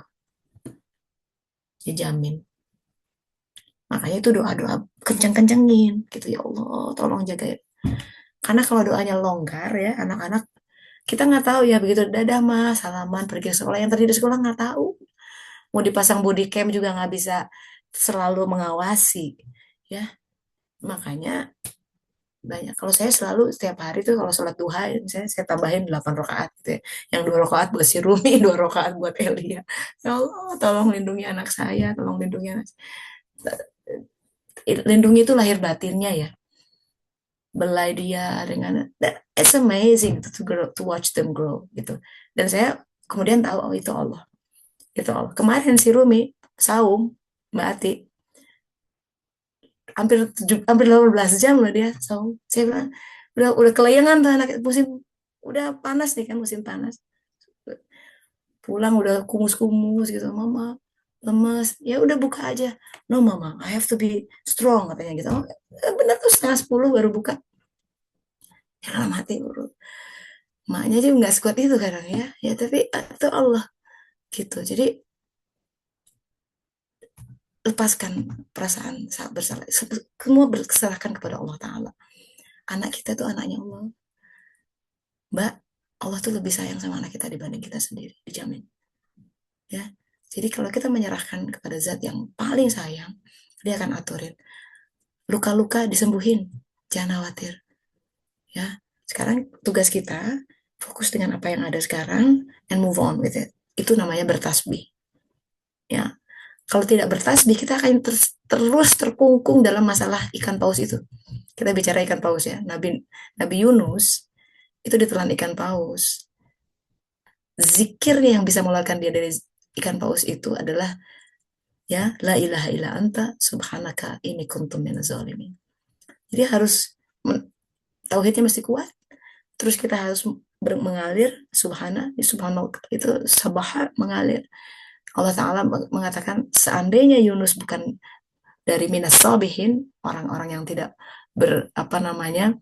bertasbih, maka dia akan disimpan dalam perut paus sampai kiamat. Akhirnya mati di situ. Jangan sampai kita mati di dalam selubung masalah terus-menerus gitu. Mesti keluar. The key is the flow. Sekarang flow-nya kan berbeda. Sekarang adalah sekarang. Tahun lalu adalah tahun lalu. Detik ini adalah detik ini. Sejam yang lalu adalah sejam yang lalu. Allah itu ya setiap saat berada, dia selalu menciptakan yang terbaru. Mudah bagi dia mengambil sesuatu dan menyimpan sesuatu. Nah itu, jadi tauhid kita masih kuat. Itu satu, la ilaha illa anta subhanaka. Ini kuntu minaz zalimin itu mengakui, iya memang ada kesalahan saya. Yes, fear. Dan kita istighfar banyak-banyak tentang itu. Gitu, walau alam ya. Jadi ini Qur'annya, ingat kita datang sendiri-sendiri, balik juga sendiri-sendiri, ya. Kita nih selalu, yang bikin kita sengsara nih interaksi sama orang lain kan. Itu sama orang tua, mau itu sama pasangan, sama anak. Lewang kita tuh sendiri loh. Jadi, suluk itu juga membangun kita kepada, please strengthen your core, which is yours. Gini ya, being alone doesn't necessarily being lonely. Dua hal yang berbeda. Kita tuh sendiri tuh nggak selalu kesepian. Nggak kesepian tuh kalau kita hati nggak nyambung sama Allah Ta'ala. Karena kalau hati nyambung sama Allah dimanapun cukup. Tadi Allah cukup Allah buatku. Kalau Abu Bakar As-Siddiq kan hartanya 100% disumbangkan. 100% loh. Bukan zakat 10%, 2,5% apalagi. 100%. Cukup Allah dan Rasulnya. Dan memang mencukupi. Ya, jadi hidup biar lepas ya, biar lebih tenang. Let go. Yang lalu jangan jadikan itu belenggu yang terus mengganggu perjalanan kita. We have to travel light. In order to travel light, tuh bagasi-bagasi nggak perlu, tinggalin aja. Ya, backpacking aja. Yang perlu aja kita bawa. Yang gimana teh buat nanti? Ya nanti itu tadi minta rotinya per hari kok. Nabi Isa tuh ngajarin gitu. Rezeki itu hari ke hari. Sahabat-sahabat. Tapi kita tertawan oleh rezeki bulanan, benar nggak? Gaji bulanan. Nah, itu yang harus di-manage oleh otak kita. Di-spread dong, gitu. Kalau tahu bahwa nanti dapatnya bulan depan, ya spread supaya bisa cukup. Gitu. Jadi akal dalam dan akal luar harus dipakai dua-duanya. Gitu Mbak Janan, bismillah ya. Bismillah, just let go. Nggak apa-apa, jalan dengan apa yang ada. Anak-anak tenang aja. Kalau kita udah serahkan sama Allah, Allah yang akan ngaturin deh. Jelas. Insya Allah ya. Supaya jalan tenang gitu. Fokusnya kita taubat suluk gitu. Walau alam. Iya Gitu Teh, Mbak. makasih ya Teh. Bismillah ya. Alhamdulillah. Bismillah. Bismillah. Semangat terus. Bismillah. Alhamdulillah. Yang tidak mudah ya. Tidak mudah sama sekali. Makanya selalu senantiasa kita tuh fakir. Senantiasa dalam keadaan butuh sama Allah Ta'ala. Ya. Tapi nggak apa-apa. Pokoknya jalani hidup dengan penuh semangat, sahabat-sahabat. Ya. Kita boleh kehilangan apapun, tapi jangan kehilangan harapan sama Allah Ta'ala. Udah kiamat aja udah kehilangan harapan itu. Harapan itu sesuatu yang kita membuat kita selalu nyambung sama Allah Ta'ala. Ketika Nabi Ayub diberitahu oleh Allah Ta'ala, wahai Ayub, gara-gara si iblis nih, ya, dia yang datang pada Allah Ta'ala. Ya Allah, pantas saja Ayub itu, apa namanya, atau hartanya banyak, istrinya cantik, anaknya keren-keren, wah, followersnya banyak, you name it, that's ya pokoknya. Enggak kata Allah, dia akan tetap taat bagaimanapun. Coba lihat aja gitu. Akhirnya Allah Ta'ala memanggil Ayub, aku akan mengujimu, aku akan ambil semuanya. Are you ready? Silahkan ya Allah, kata Ayub, ambil semua, tapi boleh saya mohon 2 hal saja, tinggalkan untukku. Apa itu? Hati saya dan lisan saya, supaya saya terus berzikir padamu. And that's what happened. Sejarah sudah mencatat apa yang terjadi, dan Allah ganti semuanya. Gitu ya. Jadi kalau hati kita zikir, masih bisa zikir, alhamdulillah, itulah yang diminta Ayub. Nabi ya, dia tahu yang utama dari seorang hamba tuh hatinya, karena Allah tidak melihat semuanya lah, nggak lihat make upnya, nggak lihat apa, dia lihat cuma hatinya ya. Itu dipersembahkan untuk siapa dia tahu gitu. Jadi tugas kita berjuang, kita untuk ikhlas lillahi ta'ala, ngerjain segala sesuatu diteliti, ini saya ngerjain buat apa nih, astagfirullah, istighfar dulu sebelum mengambil keputusan, supaya jernih, bening, keputusan itu diambil dalam keadaan untuk lillahi ta'ala ya, bukan untuk motif-motif lain, karena rugi ya. Itu ada hadis tentang 7 penjaga, malaikat penjaga langit ya, indah di share di grup, kan ujung-ujungnya tertolak semua tuh sholat kita, dan itu malaikat yang naik siang pagi sore itu store amalan ya, ketahan semua gara-gara ria, ujub, apalah, tidak, ketahan semua. Satu-satunya ada amalan yang sampai naik ke langit 7, hebat tuh, udah melalui saringan itu semua. Malaikat pun wah, terkagum-kagum, ini orang keren banget amalnya. Tapi Allah Ta'ala berkata, no, lemparkan itu ke wajahnya. Pak, bayangin, ngeri ya, aku koas. Ada dosen galak, lemparin tuh ke wajahnya. Aduh, nggak enak banget. Nah, lemparkan. Kenapa semua malaikat terkejut karena dia melakukan itu bukan untuk. Berarti malaikat nggak lihat itu semua tuh, nggak ketangkap. Bayangkan, Allah tahu yang paling halus. Takutlah itu. Jadi dia tahu kita motifnya apa tuh ngerjain itu semua. Bohong tuh mulut kita ini lillahi ta'ala. Allah yang tahu isi hati. Sebenarnya motifnya apa?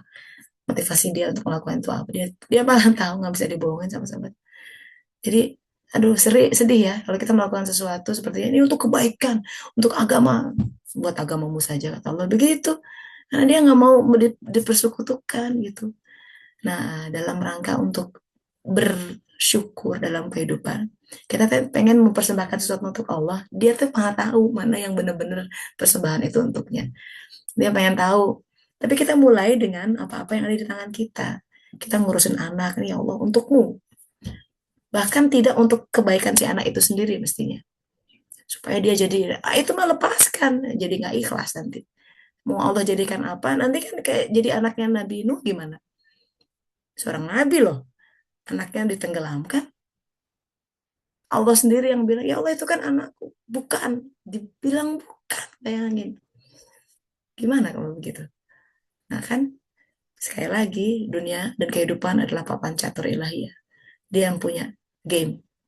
Ya, kita banyak yang nggak ngertinya, of course. Namanya juga setetes air pengetahuan dibandingkan samudra, pasti banyak bingungnya hidup itu. Agama itu adalah kebingungan, kata Rasulullah SAW. Maka berserah diri, itu kuncinya. Udah, don't think too much. Kita kadang overthinking. Ini gimana? Udah, kalian aja bismillah. Nanti tuh pengetahuan, pemahaman datang dengan sendirinya. Seiring dengan keberserah dirian kita. That's the way. Baik, sahabat-sahabat. Enjoy the rest of the weekend. Semoga bermanfaat. Insya Allah bulan depan, minggu depan ya. Semoga kalau masih ada usia, kita bisa lanjutkan lagi majelis ini. Kita sama-sama tutup dengan doa akhir majelis. Subhanaka Allahumma wa bihamdika asyhadu an la ilaha illa anta astaghfiruka wa atubu ilaik. Alhamdulillahirabbil alamin. Pamit dulu, semoga bermanfaat ya. Terima kasih Makasih silaturahminya. Desa. Mari, Makasih assalamualaikum Teh warahmatullahi Resa, wabarakatuh. jazakillah Mari, khair. amin.